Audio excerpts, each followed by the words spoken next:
하나님의 말씀 찾겠습니다. 구약성경 사무엘하 10장 1절부터 12절까지의 말씀을 보시겠습니다. 사무엘하 10장 1절부터 12절까지의 말씀입니다. 사무엘하 10장 1절부터 12절까지의 말씀 찾으셨으면 저와 여러분들이 한 절씩 교독하시고 마지막 절은 큰 목소리로 합독하시겠습니다. 그 후에 암몬 자손의 왕이 죽고 그의 아들 하눈이 대신하여 왕이 되니 다윗이 이르되 내가 나하스의 아들 하눈에게 은총을 베풀되 그의 아버지가 내게 은총을 베푼 것 같이 하리라 하고 다윗이 그의 신하들을 보내 그의 아버지를 조상하라 하니라. 다윗의 신하들이 암몬 자손의 땅에 이르매 암몬 자손의 관리들이 그들의 주 하눈에게 말하되 왕은 다윗이 조객을 당신에게 보낸 것이 왕의 아버지를 공경함인 줄로 여기시나이까? 다윗이 그의 신하들을 당신에게 보내 이 성을 엿보고 탐지하여 함락시키고자 함이 아니니까 하니 이에 하누니 다윗의 신하들을 잡아 그들의 수염 절반을 깎고 그들의 의복의 중동볼기까지 자르고 돌려보내매 사람들이 이 일을 다윗에게 알리니라. 그 사람들이 크게 부끄러워하므로 왕이 그들을 맞으러 보내 이르기를 너희는 수염이 자라기까지 여리고에서 머물다가 돌아오라 하니라. 암몬 자손들이 자기들이 다윗에게 미움이 된 줄 알고 암몬 사람들이 사람을 보내 벨르홉 아람 사람과 소바 아람 사람의 보병 20000명과 마아가 왕과 그의 사람 1000명과 돕 사람 12000명을 고용한지라. 다윗이 듣고 요압과 용사의 온 무리를 보내매 암몬 자손은 나와서 성문 어귀에 진을 쳤고 소바와 르홉 아람 사람과 돕과 마아가 사람들은 따로 들에 있더라. 요압이 자기와 맞서 앞뒤에 친 적진을 보고 이스라엘의 선발한 자 중에서 또 엄선하여 아람 사람과 싸우려고 진치고 그 백성의 남은 자를 그 아우 아비새의 수하에 맡겨 암몬 자손과 싸우려고 진치게 하고 이르되 만일 아람 사람이 나보다 강하면 네가 나를 돕고 만일 암몬 사람이 너보다 강하면 내가 가서 너를 도우리라. 너는 담대하라. 우리가 우리 백성과 우리 하나님의 성읍들을 위하여 담대히 하자. 여호와께서 선히 여기시는 대로 행하시기를 원하노라 하고. 아멘. 하나님의 말씀입니다. 사람은 누구나 자신이 처해진 상황과 형편 그리고 주변 사람들의 영향을 받게 되어 있습니다. 그래서 늘 부모님들의 소망이 무엇입니까? 우리의 자녀들이 좋은 친구를 만나고 좋은 사람을 만나서 훌륭한 사람이 되는 것이 그게 소망이에요. 그런데 재밌는 사실은 성경의 기록을 보면 모든 사람이 자기 뜻대로 살고 있기 때문에 사실은 우리가 기대하는 것만큼 우리의 소망하는 만큼 우리 자녀들에게 그런 유익이 많이 일어나지는 않는 것 같아요. 성경의 증언을 봐도 그렇고 우리가 경험을 한 것도 보면 그렇습니다. 그래서 우리에게 특별히 하나님의 자녀들에게 주어진 바른 그런 사고방식과 그리고 사명이라는 것은 우리가 훌륭한 사람이 되면 돼요. 그래서 주변 사람들에게 선한 영향력을 미치면 되는 건 아니겠습니까? 그런데 정말 역설적이게도 사람은 그렇지 않죠. 바른 생각을 가지고 바르게 행동하려고 해도 주변에 우리에게 우리의 뜻대로 하기를 원하는 여러 목소리들이 있습니다. 그리고 상황들이 펼쳐집니다. 몇 가지 공통점이 있습니다. 하나님의 뜻을 따라서 살려고 하는 하나님의 자녀들에게조차도 주변의 사람들이 한 두세 가지의 이유로 우리를 유혹할 때가 있죠. 첫 번째, 우리의 삶에 유익이 되는 것들을 자꾸 얘기해 주기 시작합니다. 우리가 하나님 믿고 살아가면은 그래서 하나님이 원하시는 대로 복의 통로가 되고 오히려 다른 사람들에게 좋은 영향을 끼치려고 하는데 그게 이 세상의 원리와 반대되는 경우가 많잖아요. 그러면 손해를 볼 때도 있거든요. 그런데 자꾸 우리 주변의 사람들, 주변의 환경들은 우리의 유익을 추구하라고 말합니다. 또 좀 더 효율적으로, 좀 더 편리하게 살라고 말합니다. 나아가서 우리가 행복할 수 있는 일에만 집중하라고 말합니다. 그런 얘기를 들으면 우리의 본성은 어디로 움직이게 돼 있어요? 그 주변 사람들의 조언에 반응하게 되어 있습니다. 이것을 미리부터 진작에 안 사도 바울께서는 로마서 12장 2절에서 뭐라고 말씀하셨어요? 너희는 이 세대를 본받지 말고 그렇게 자기의 유익과 자기의 편리함과 자기의 행복을 위해 살라고 외치는 이 세대를 본받지 말고 오직 마음을 새롭게 하여서 하나님께서 기뻐하시고 선하시고 온전하신 뜻이 무엇인지 뭐 하라고 그랬습니까? 분별하라. 분별하기 위해서 우리는 기도하는 것입니다. 우리의 생각과 우리가 속한 문화에서 그게 안 되니까 말이죠. 그래서 우리에게 주어진 상황이 어떠한 상황이 주어질지는 모르겠지만 어떠한 상황에 놓여 있든지 자기를 부인하고 하나님의 뜻을 분별하는 이런 패턴이 습관이 우리 삶 가운데 자리 잡혀야 성숙한 그리스도인이고 예수님을 닮기 원하는 삶이라고 그렇게 할 수가 있어요. 오늘 이 사실을, 이 진리를 우리에게 너무나 비디오처럼 영화처럼 보여주는 스토리가 저와 여러분들이 읽으신 본문 가운데 등장을 합니다. 오늘 함께 읽으신 사무엘하 10장 본문 이전 장인 8장을 보시면 이제 다윗이 하나님의 기름 부음 받은 왕으로서 하나님의 나라를 이루어 가는데 동쪽으로는 암몬 모압 족속들을 정벌했습니다. 서쪽으로는 블레셋 사람들을 다스렸습니다. 남쪽으로는 에돔 사람들을 다스렸습니다. 북쪽으로는 아람 사람들. 그러니까 동서남북 하나님의 은혜와 섭리로 이제 이스라엘이라는 하나님의 나라가 공고히 되는 그런 일들이 있었어요. 시간이 지났습니다. 암몬 족속의 왕이었던 나하스라고 이름하는 왕이 죽었습니다. 죽고 그의 아들 하눈이라는 사람이 왕이 된 거예요. 나하스 생존에 다윗에게 어떻게 조공을 바치고 충성을 했는지는 오늘 본문 2절에 등장하고 있습니다. 우리가 간접적으로 알 수가 있어요. 2절에 보니까 다윗이 뭐라고 얘기합니까? 다윗이 이르되 내가 나하스의 아들 하눈에게 은총을 베풀되 그의 아버지가 내게 은총을 베푼 것 같이 하리라, 이렇게 말하고 있지 않습니까? 여기서 등장하는 은총이라는 단어가 여러분들 익히 들어 알고 계시는 헤세드라는 히브리어 단어입니다. 이 헤세드라는 단어는 loyal love라는 뜻이죠. 충성스러운 사랑. 상대방이 나에게 어떻게 하든지 상관없이 충성스럽게 한번 내 마음을 정했으면 그냥 아낌없이 퍼주는 사랑. 그게 헤세드예요. 그러니까 이 단어를 비추어서 이 나하스라는 암몬 족속이 다윗 왕에게 어떻게 했는지를 우리가 알 수가 있습니다. 하나님과 우리와의 언약 관계도 똑같죠. 하나님께서는 조건 없이 자신의 독생자 예수 그리스도까지 보내주실 정도로 우리를 사랑해 주셨습니다. 그래서 구약 성경에 비추어 그것을 가장 잘 설명할 수 있는 단어가 이 헤세드예요.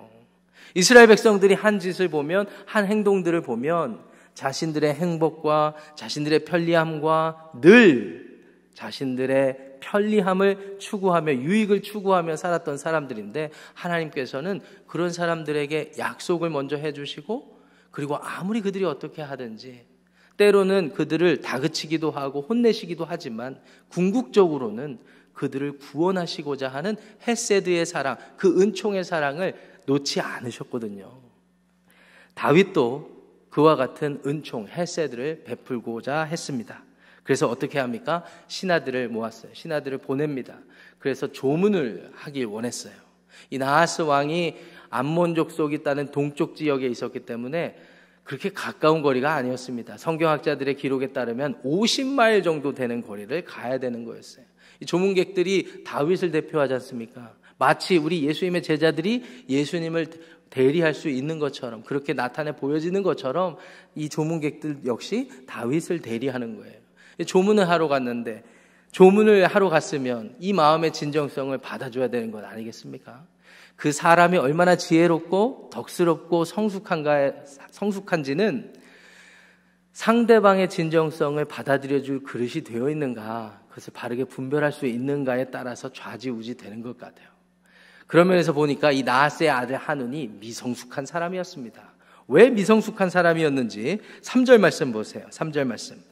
암몬 자손의 관리들이 있었는데 그들의 주 하눈에게 말하되 왕은 다윗이 조객을 당신에게 보낸 것이 왕의 아버지를 공경함인 줄로 여기시나이까? 다윗이 그의 신하들을 당신에게 보내 이 성을 엿보고 탐지하여 함락시키고자 함이 아니니까 하니.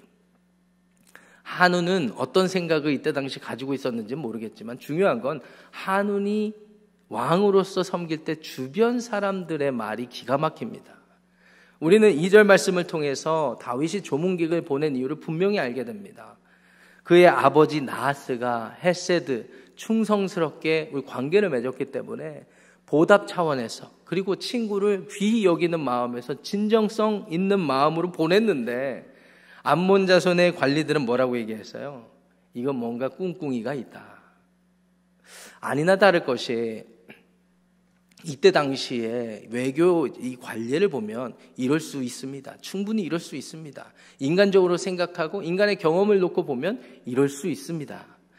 상대방 나라에서 이렇게 많은 대거 사절단 조문객들을 보낸다고 했을 때는 우리보다 힘이 좀 세고 우리 아버지 세대에서 조공을 바치는 그런 관계였다면 두려워할 수 있죠. 두려워할 수 있습니다. 그런데 중요한 것은 결정권자가 누구예요, 지금? 의지를 가지고 결정할 수 있는 왕은 누구입니까? 한운 본인이었거든요. 한운 본인이었어요. 아니다. 우리 아버지와 다윗 왕의 관계는 그렇지 않았다. 다윗 왕도 우리 아버지에게 하대하지 아니하고 큰 문제 없이 평안하게 지낼 수 있었다. 그도 우리에게 은총을 베풀었다. 이렇게 말해버리고 결단하고 이들의 말을 따르지 않을 수도 있었어요.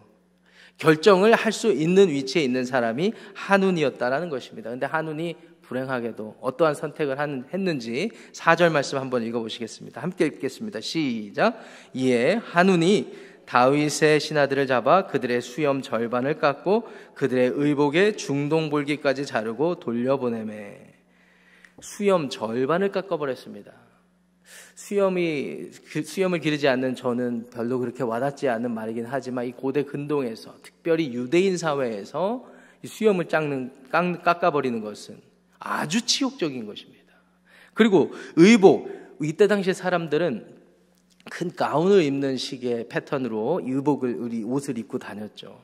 그 의복의 밑둥을 잘라버려서 엉덩이의 절반, 뒤에서 보면 엉덩이의 절반까지 그렇게 드러나는 그 일을 한 거예요.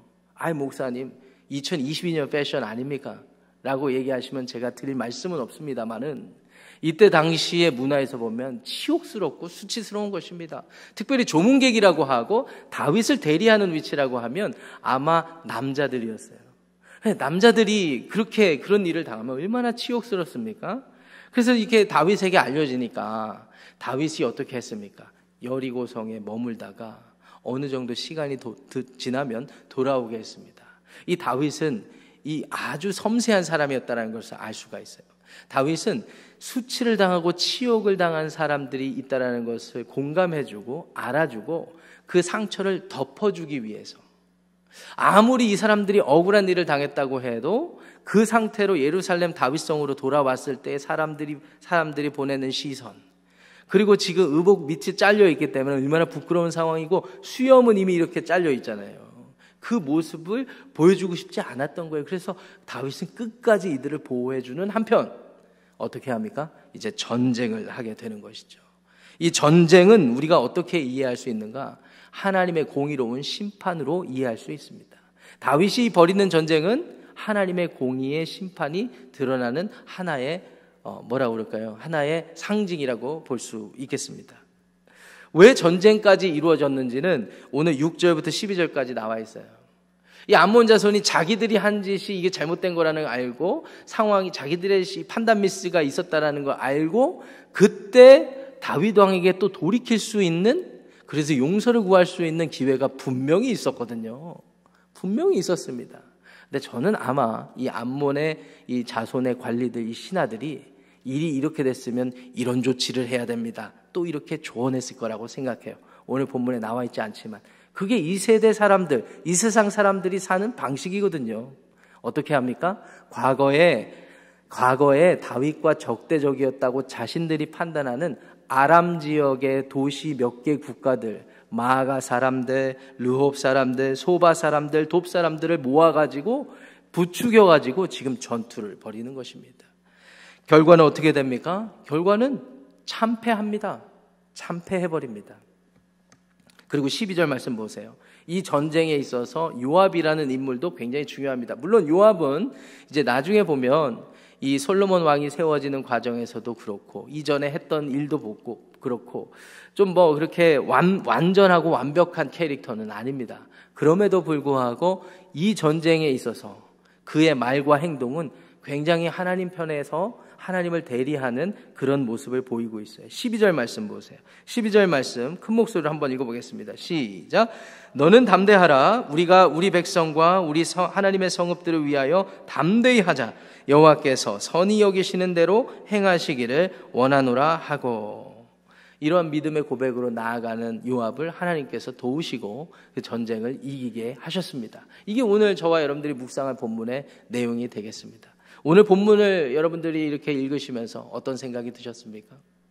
사람은요, 주변에 어떤 사람들의 말을 듣게 돼 있습니다. 자녀들은 부모님의 말을 듣게 돼 있고, 부모님들은 또 친구들 말을 듣게 돼 있습니다.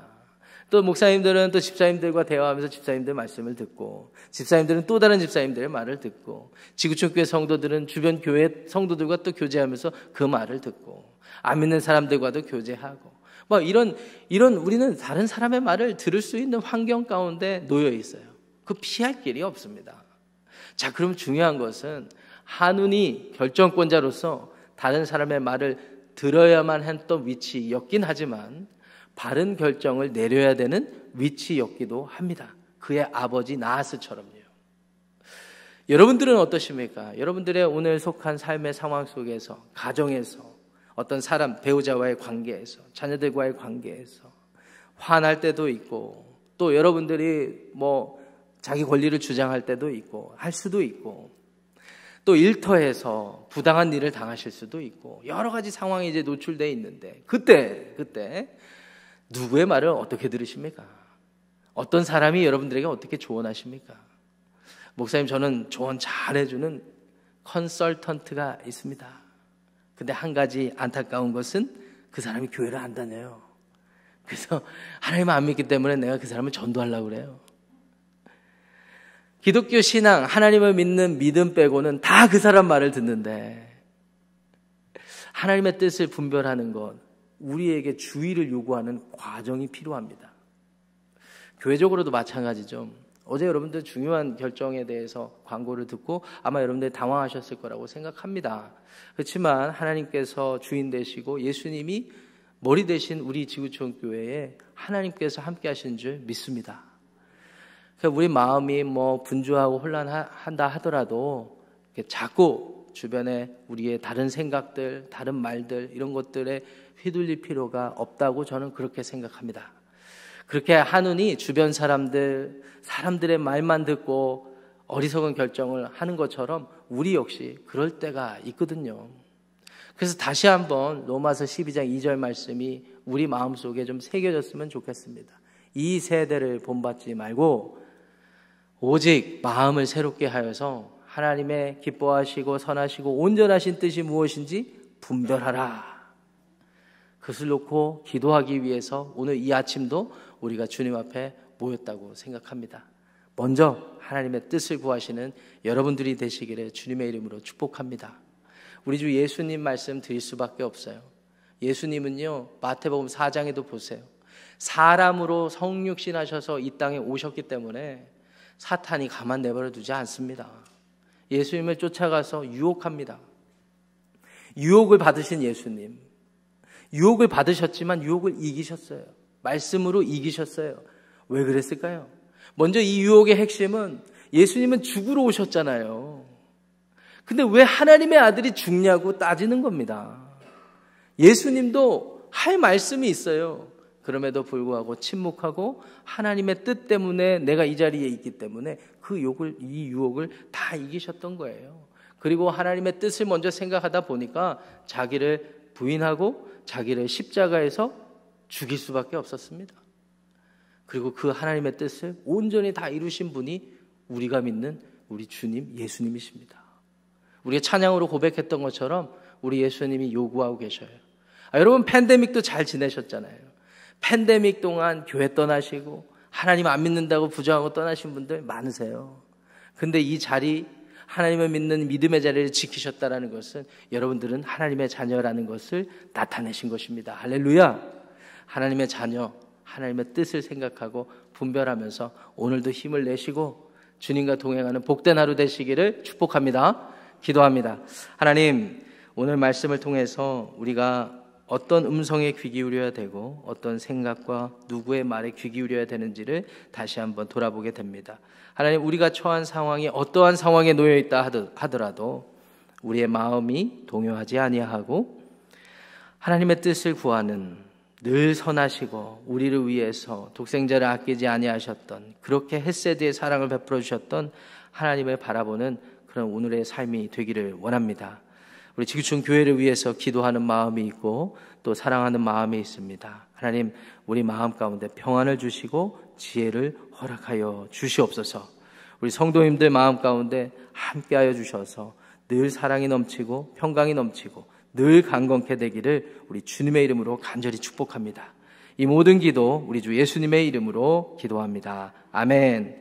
하늘에 계신 우리 아버지여, 이름이 거룩히 여김을 받으시오며 나라가 임하시오며 뜻이 하늘에서 이루어진 것 같이 땅에서도 이루어지이다. 오늘 우리에게 일용할 양식을 주시옵고 우리가 우리에게 죄 지은 자를 사하여 준 것 같이 우리 죄를 사하여 주시옵고 우리를 시험에 들게 하지 마시옵고 다만 악에서 구하시옵소서. 나라와 권세와 영광이 아버지께 영원히 있사옵나이다. 아멘. 계속해서 기도하시겠습니다.